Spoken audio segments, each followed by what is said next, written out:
Welcome to Talk to Brazil with Tom Rioch, the business connector to business in Brazil.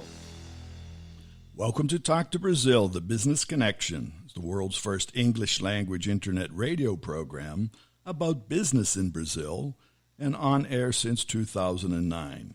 I'm Tom Rioch, an American living in Brazil for many years and known as the King of Networking, and talking from my studio in Campinas, São Paulo, Brazil. Today's guest is Julien Sicard.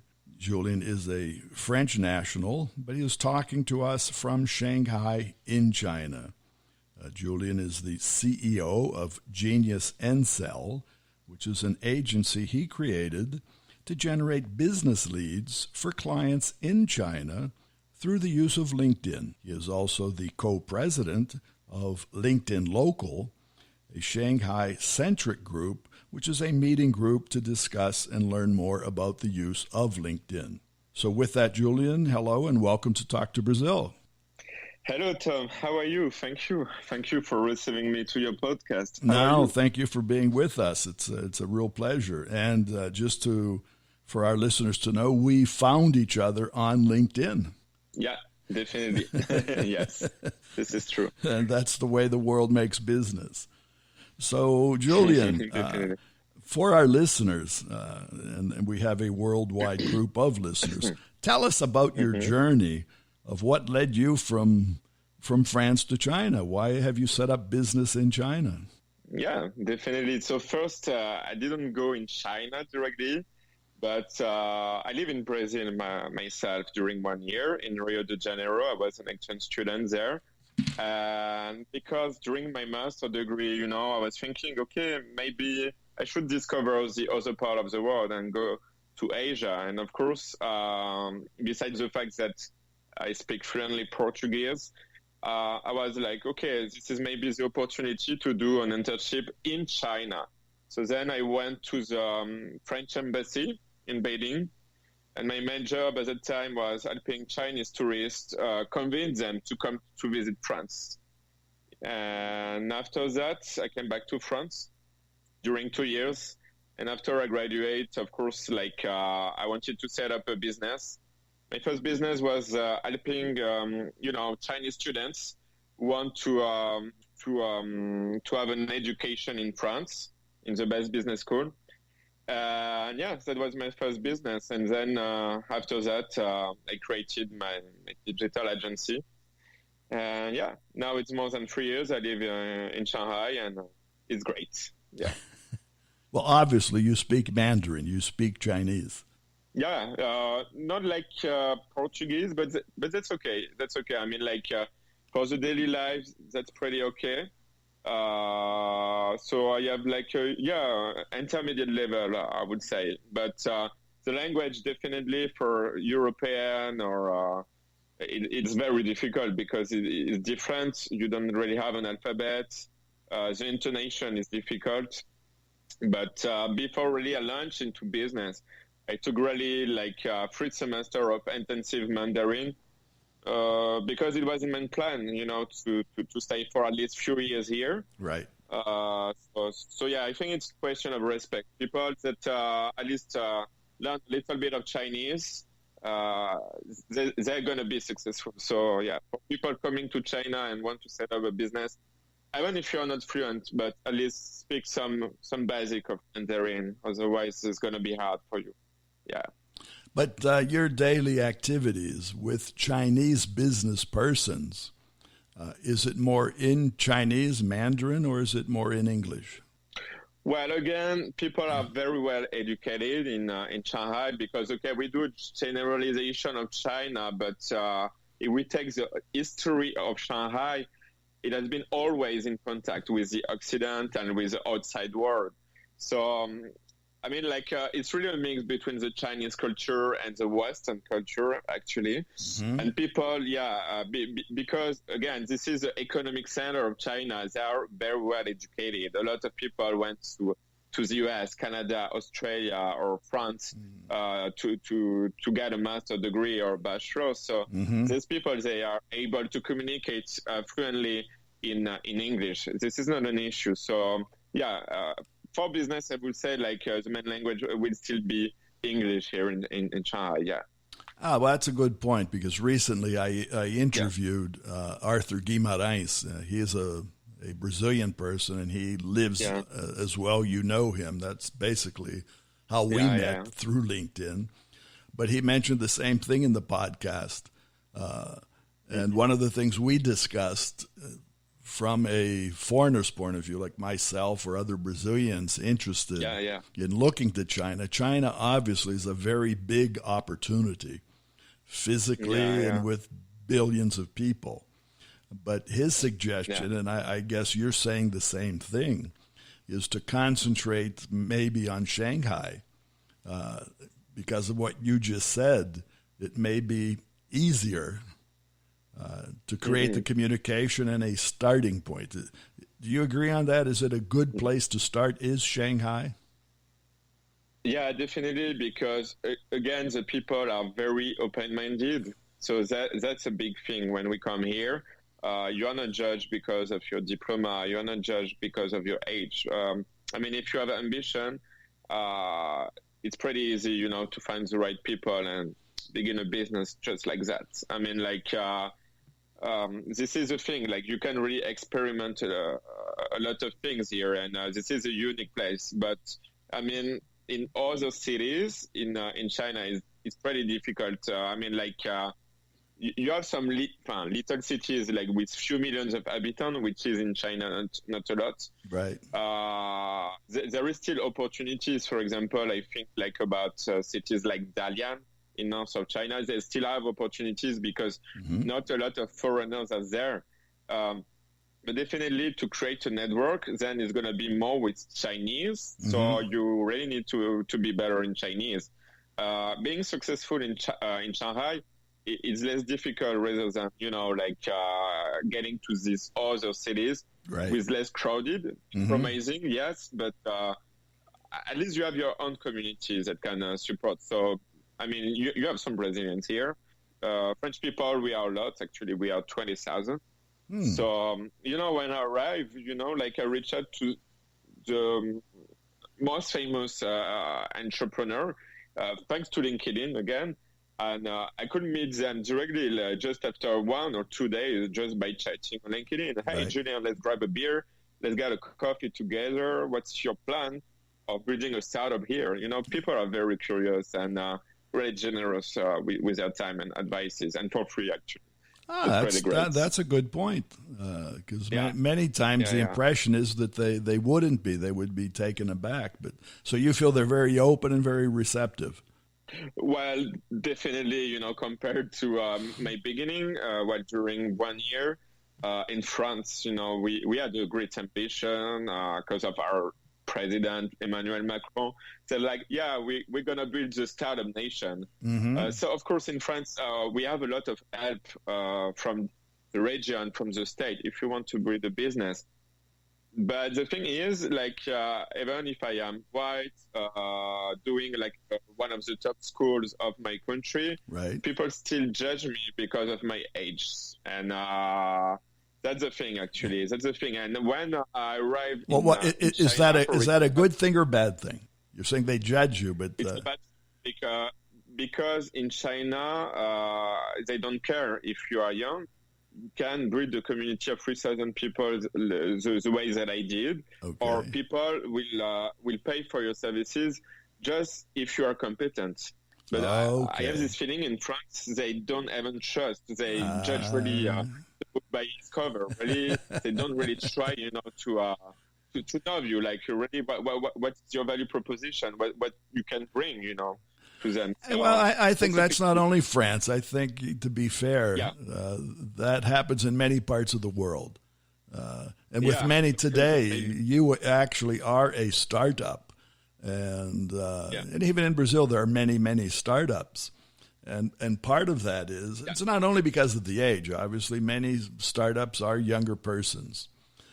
But people don't necessarily trust a startup. They don't think it's going to last. And that may be. I read recently, actually, the average age of startups is 45 years old. Oh, yeah. Yeah, so it's starting up a company.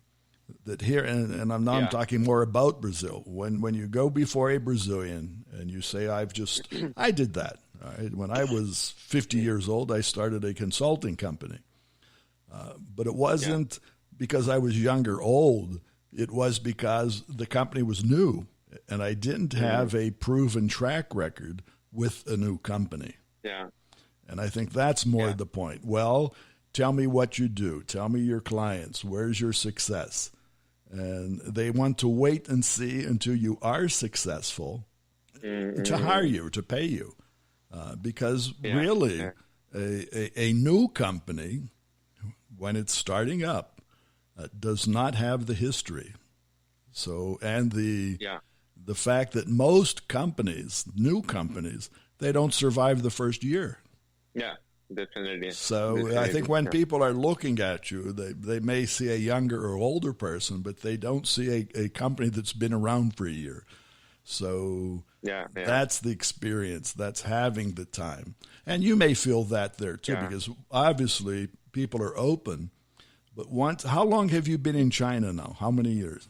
Well, right now it's 3 years. So, I mean, when... but let's just take the 3 years. Now, in 3 years, you have 3 years of experience in China, right? You have 3 years of successful or even unsuccessful activities, which both are good, right? If we learn from failure, you failed and you learn, but you also learn from success. So you have 3 years of activity.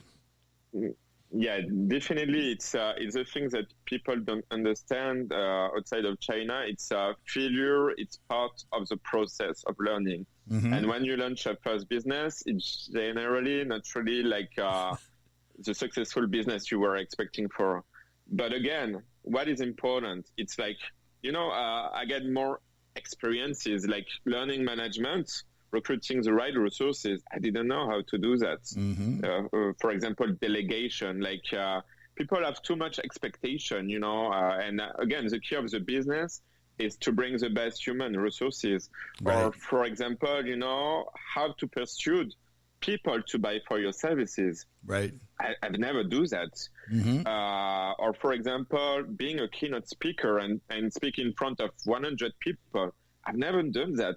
But I had this opportunity of being a keynote speaker in China, recruiting easily interns, employee and freelancer in China. I had this opportunity, and you have this opportunity of doing things faster. Right. That's the main difference. And because of that, if you need to fail, you fail faster, but you will be also successful faster. But that's a point. Fail fast, right? Yeah.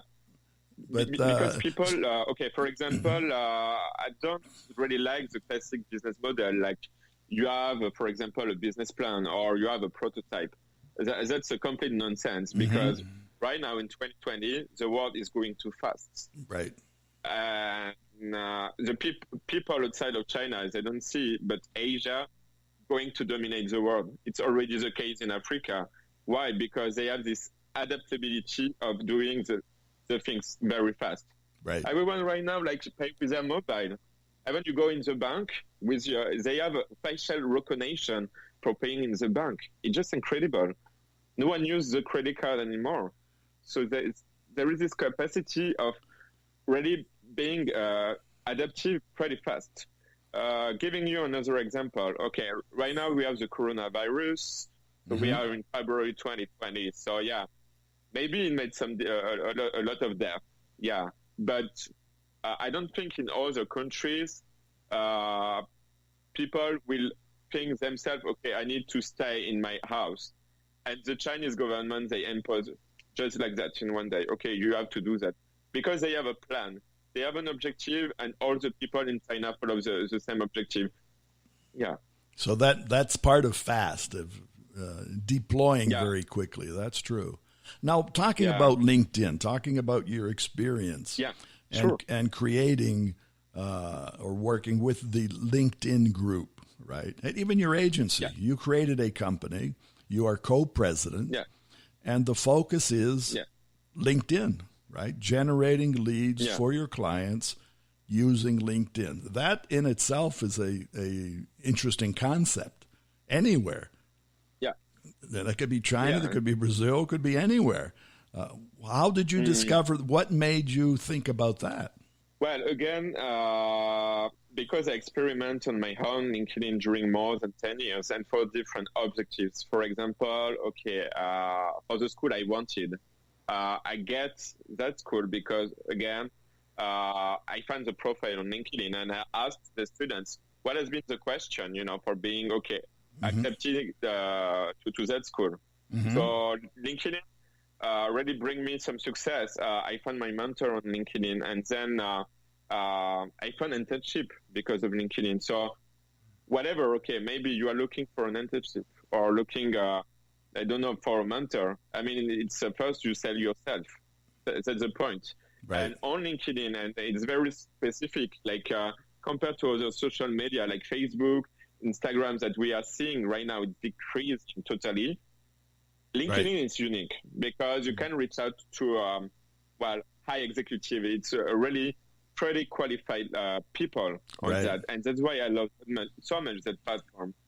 And again, because in the market, because I have been also doing some online courses, there is a lot of, for example, LinkedIn trainer. But for the big corporation or the medium companies, they don't care of being trained. They just want to delegate. Right, so that's why I was like, okay, then I need to position myself like an agency. I have the expertise. They don't have time, so it's better they delegate to me. And like that, I have like some retention about that client because they can pay me every month. When you deliver a training, when it's done, it's done. People won't come back. And what we want is like... good point. Good point. Yeah. You want people to pay you every month. Otherwise, you have no security, Right. Again, this is again the dilemma for the entrepreneur. When you are an employee, you are looking for the security. When you are an entrepreneur, you are looking for the freedom. Right. But if you are an entrepreneur, let's say you are paying in one shot, then there is no freedom. There is no really freedom and security because every time you will have to think, okay, I need to find one client, a new client and another client.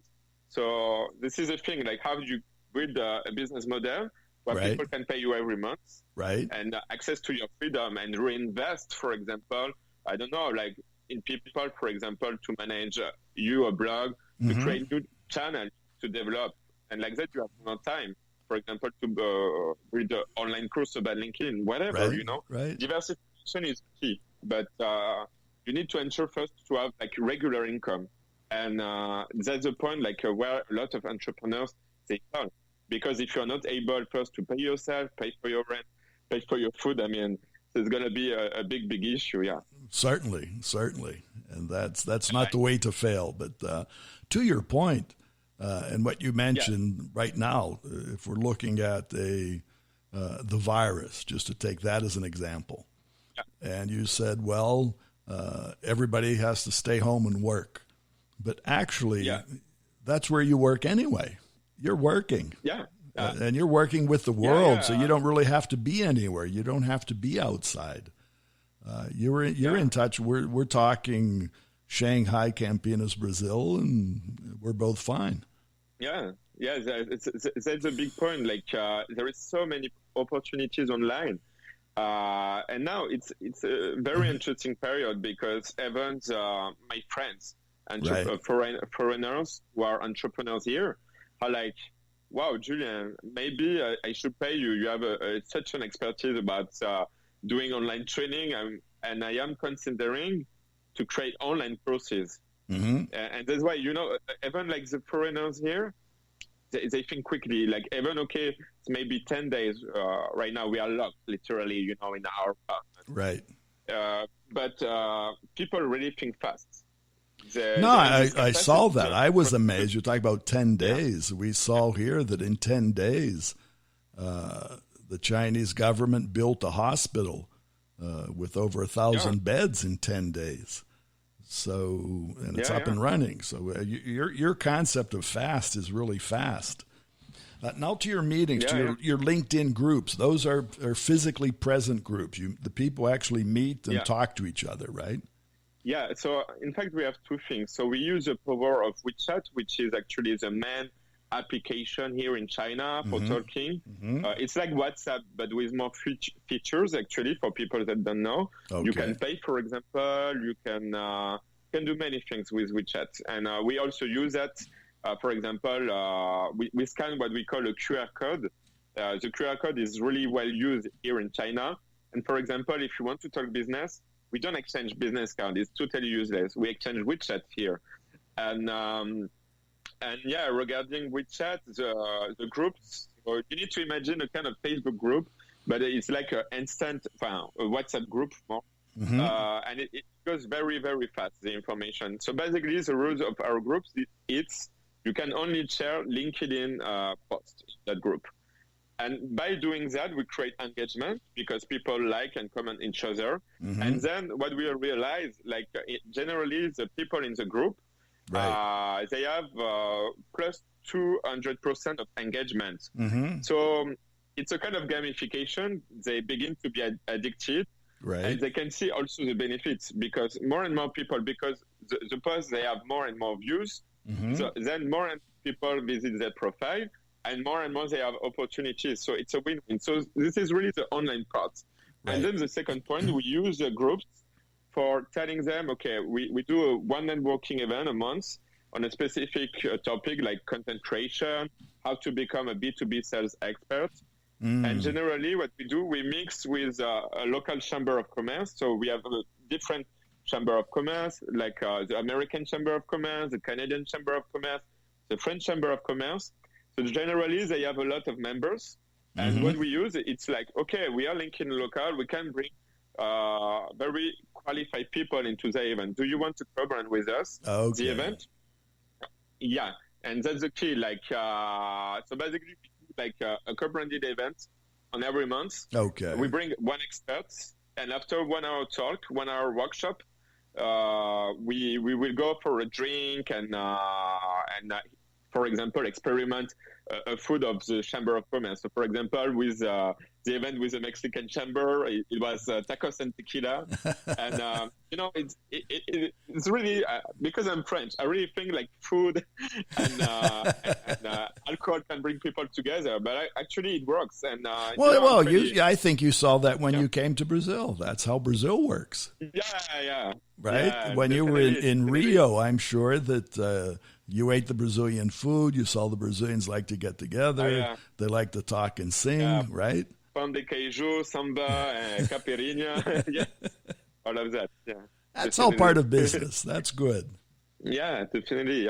Yeah. So, and seeing like inside this network that mix online and offline, people already begin to do business. So, there's a thing. Like I'm happy for that because I don't charge people for that. And again, that's great to see. Like, okay, you can have a community with such diversity of industry, of nationalities, and also what I'm really proud of, it's like we have a lot of Chinese. Actually, we have 40% of people coming to the event who are Chinese, which is pretty unique in the different communities existing here in China. I mean, here in China specifically. Yeah.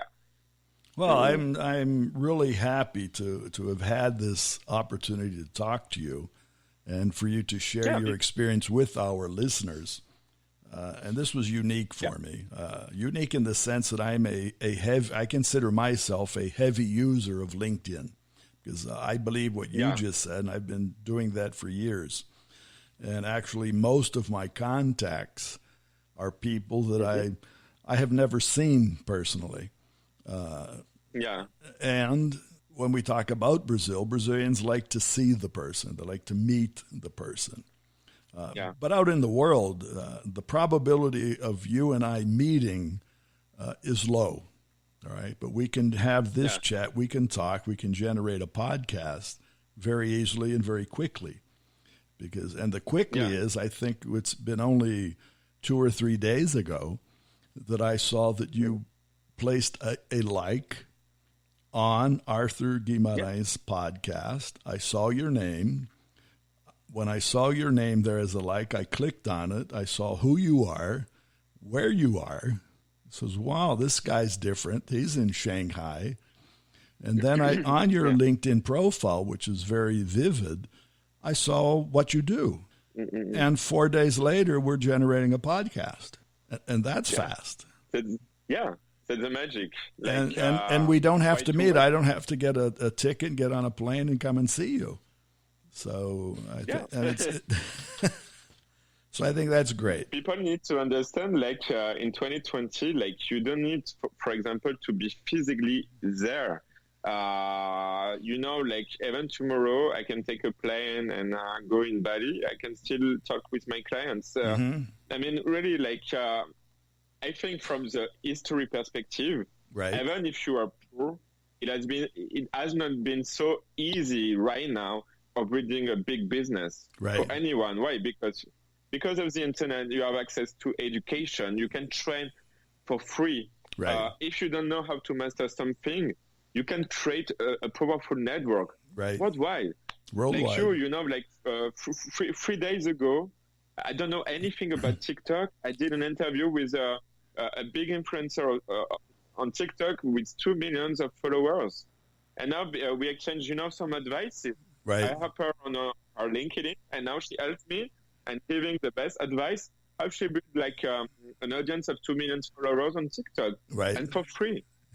That's a reciprocity for free. I mean, like that's amazing. Like no, it is amazing. It is amazing. I think, and that's the amazing part of engaging, is that you don't have to pay to engage. I didn't pay you to talk to me, and you didn't ask for payment to talk to me. We're just talking. Yeah. And it's mutual. Yeah. It's mutually benefit, right? So again, it's a win-win because it's a win-win. I appreciate what you do, and if I can promote your podcast, on my LinkedIn, and you get new followers from my audience, I am happy. I think like the age of internet is the age of the compromise and the win-win situation for everyone. Right. It's a happy time. Yeah, definitely. Okay. Definitely, yeah. Well, Julien, I want to thank you. We're coming to the end of our time, but I really do appreciate your time, and thank you, okay? Yeah, thank you. And we'll be back talking more. And for our audience, I want our listeners, you can find more about Julien Sicard, and his name is Julien, and his last name is Sicard. You'll find him on LinkedIn, and also his agency, which is Genius, Encel. So it's GeniusEncel.agency. And I'd like to thank you, our audience, and our sponsor, Focus MI Market Intelligence. Focus MI specializes in market research for the Brazilian agricultural market. And more about them on their site, which is focusmi.com. Visit our website, which is talktobrazil.com, and find our previous shows of Talk to Brazil. So remember, when you talk to Tom, you talk to Brazil and the world. Goodbye, and thanks for listening. Thanks for listening to Tom Rioch on Talk to Brazil, the business connector to Brazil.